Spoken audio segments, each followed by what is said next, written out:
I'm Mike Davin, coming to you from Dealer Week with Jimmy Delagro from Elite Finance. And Jimmy, I would love to talk to you a little bit about where we've been and where we're going. And so let's start with a little bit of a look back at 2025. How would you describe 2025 in the marine industry? Hard, difficult, trying, perseverance. I mean, all these things that you need to do, I guess, when you're in business either way, right? So people aren't just going to line up to give you money. And so you got to get out there and grind it up. And this is kind of one of those times where I've been doing this quite a long time. So this is kind of, we're in one of those, down times where, you hear a lot of people not doing so well and other people that are, holding their own. So it really depends on, what your point of view is. For us as Elite, we're holding our own. We're doing okay. Good. Well, you said it's tough times. Were there any highlights in 2025?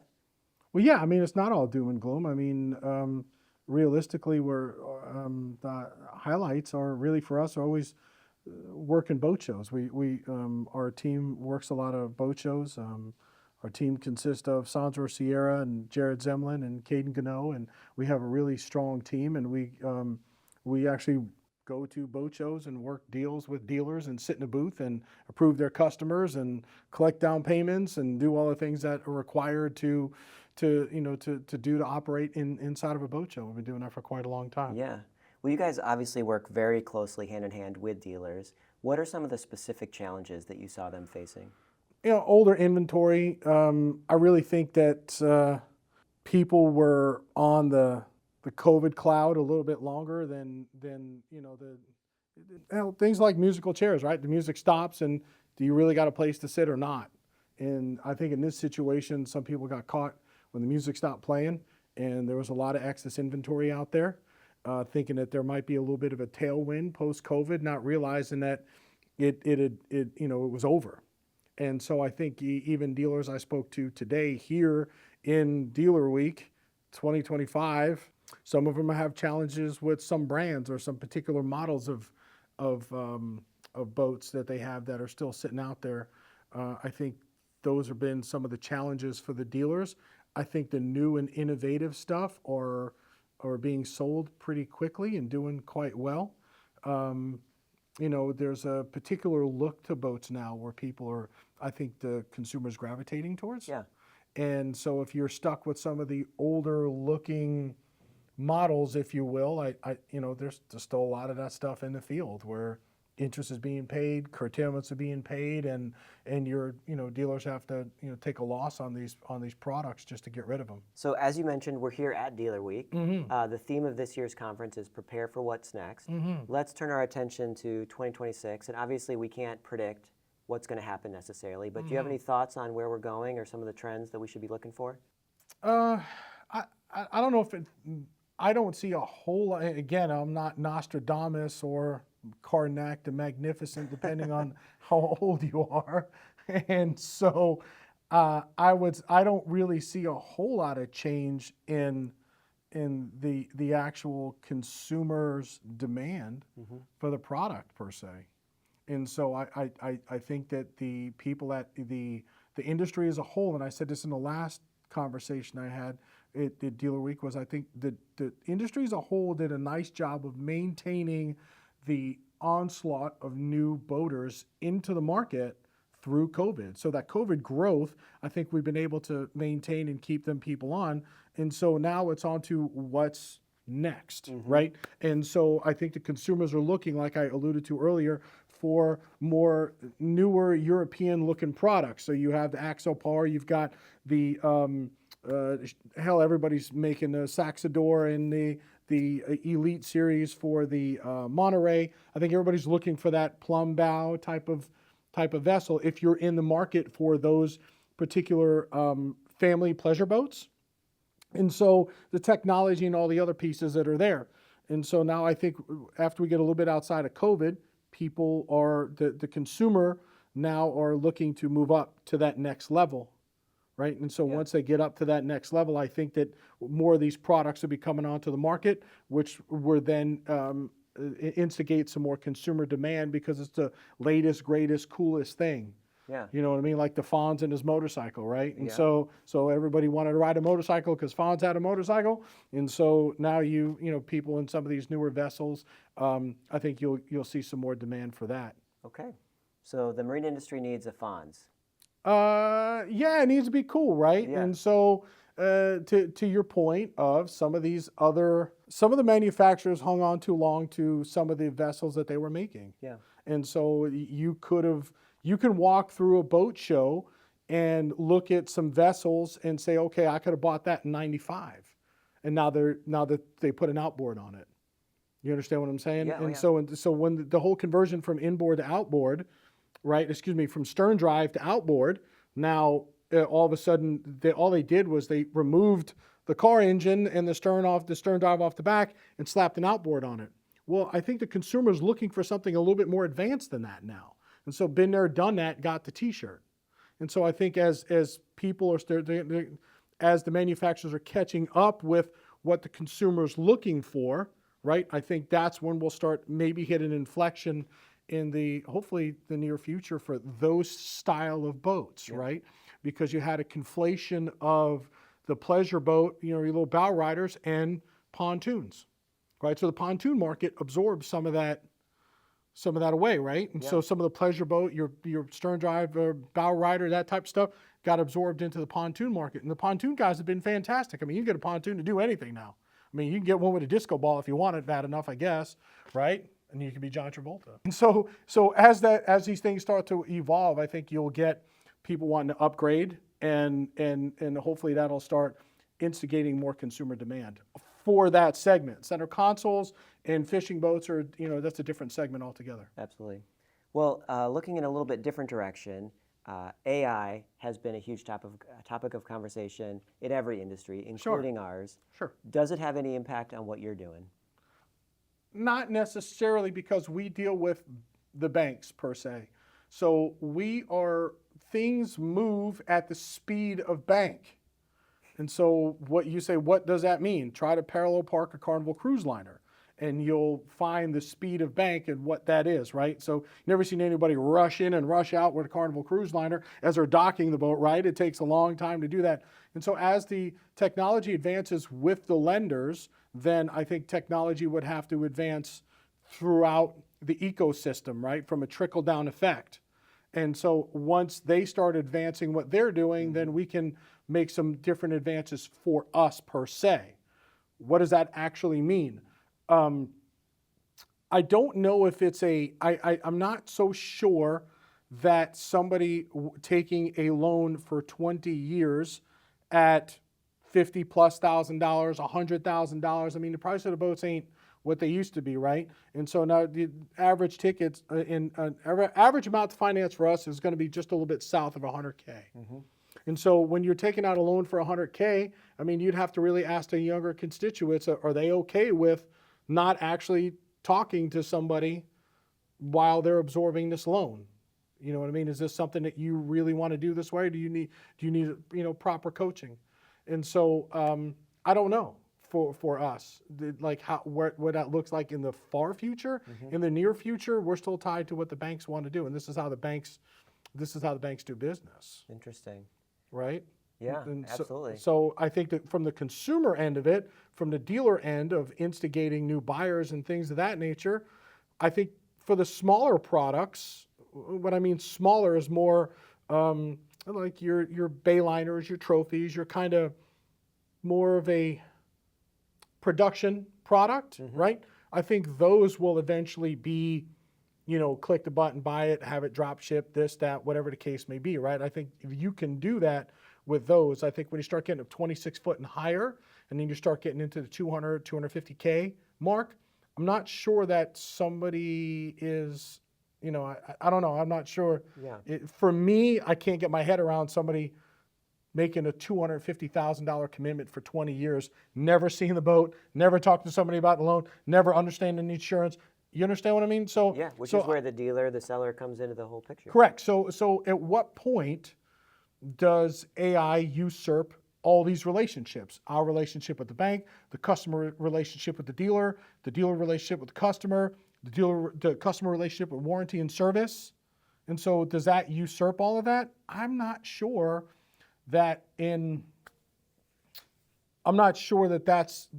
the whole ecosystem is ready for all of that per se.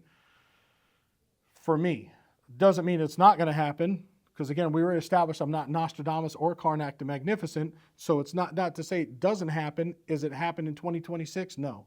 Does it happen in 2032? Probably. There's going to be a lot more of that moving forward, right? Yeah. So that's what the consumer wants, and that's what the consumer is comfortable with, right?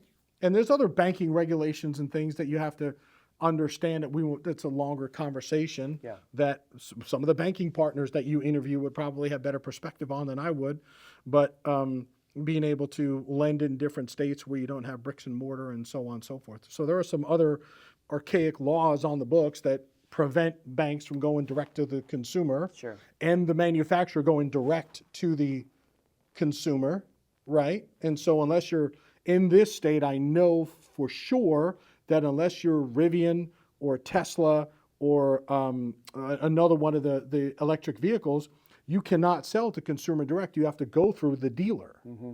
And so I don't know if that's nationwide.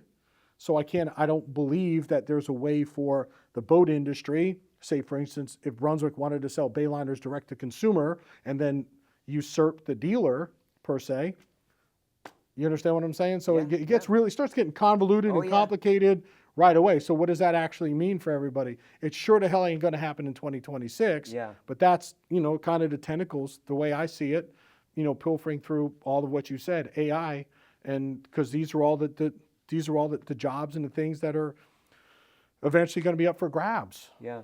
Well, we're at a whole week-long conference, and there's going to be a lot of conversations about these things, and I don't think we're going to have it figured out when we walk away. This is going to be an ongoing thing for many years as we see how it plays out. But very interesting. Sounds like there's some barriers to adoption in your space, but who knows what the future holds. Yeah, who knows? I mean, you have no idea. It's way above my pay grade and all the things that I know.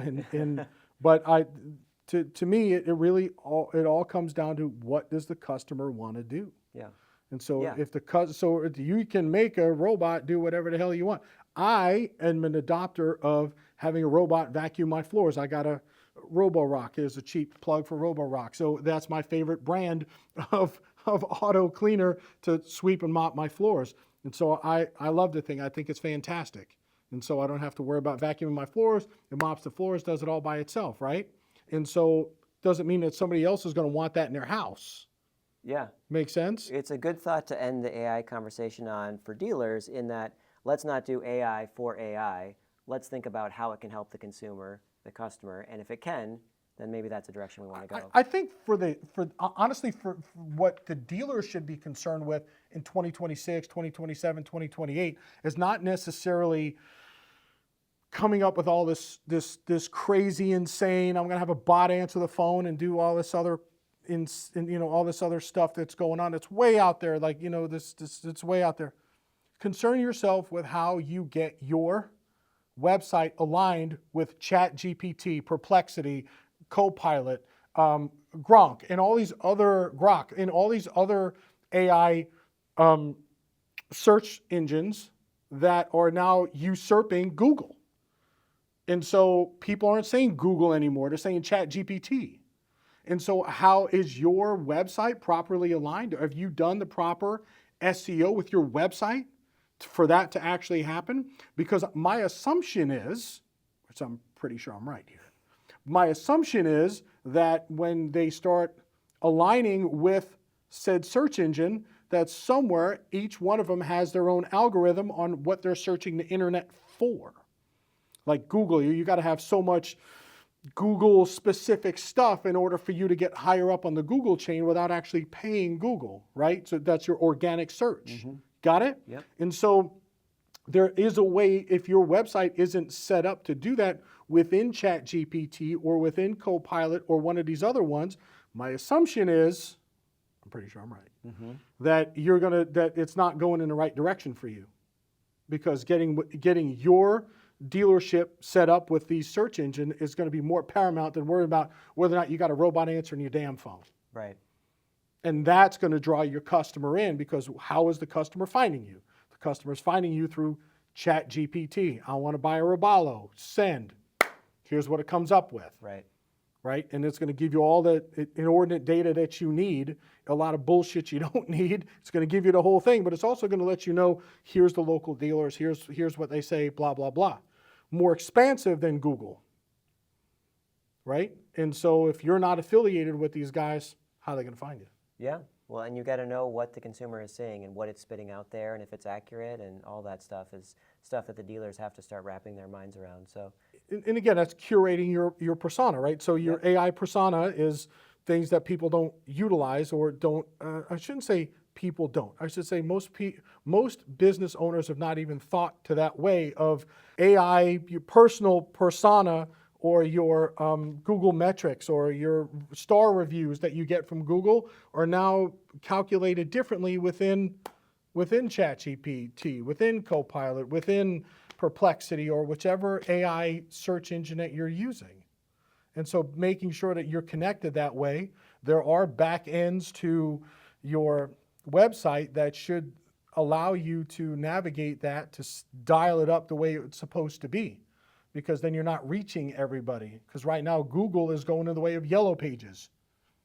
It's not Google anymore, right? We established that it's ChatGPT. Yep. So Google's the Yellow Pages. Yeah, Yellow Pages are just used to prop things up, and when a table gets a little bit wonky, you know. So you don't want that to be your marketing strategy. No, but I also think it's an opportunity for some of these guys to get in now to the adoption of doing this to their website, before it turns into this larger pay-per-click organization, because now I'm in the boat finance game. If I want to do a pay-per-click through Google for boat loans, it is not up to me on how that's done. I'll get charged X hundreds or even thousands of dollars per click, because the big conglomerates that I'm competing against are buying that and raising it up, so people like me who are more boutique can't get to that bar. Mm-hmm. And so now it's a unique opportunity for me to be able to get into the Chat GPTs and into the Perplexities and the Groks and all these other scenarios for you to be able to then get your business out there before it'll eventually turn into pay-per-click, and that's how it works anyway, right? Yeah. Well, I feel like we've had a pretty robust conversation around that. But before we go, are there any announcements or any news that Elite Recreational Finance would like to share with the industry as we head into 2026? Yes, we've opened up Elite Direct Insurance, so we're able to in-house take care of our customers that are approved and applying for loans, and we take care of it right in-house. We have people on staff that'll call your customer, review their options with their insurance, with their boater's insurance, make sure it fits them right, try to match prices, try to get it to where it needs to be. So when the loan comes in for funding, everything's all there ready to rock and roll. All that stuff gets loaded up into your dealer portal through EMS, since we have our own instance and our own software that we project out to all of our dealers that use our service. So they get all logins, passwords, and they can see everything that's there. So your funding packages will be cleaner. If you have cash deals or the deals that you're not sending to us and you still need that help, we can still do that for you as well. And all the data and all the information will end up in the dealer portal as well. And that's launched now, or it's launching soon? That is just about, it's launched now. We're doing it now, but the dealer portal portion of it is should be out right at January 1st. Exciting. Well, Jimmy, thank you so much for being here. Really appreciate it. You're welcome.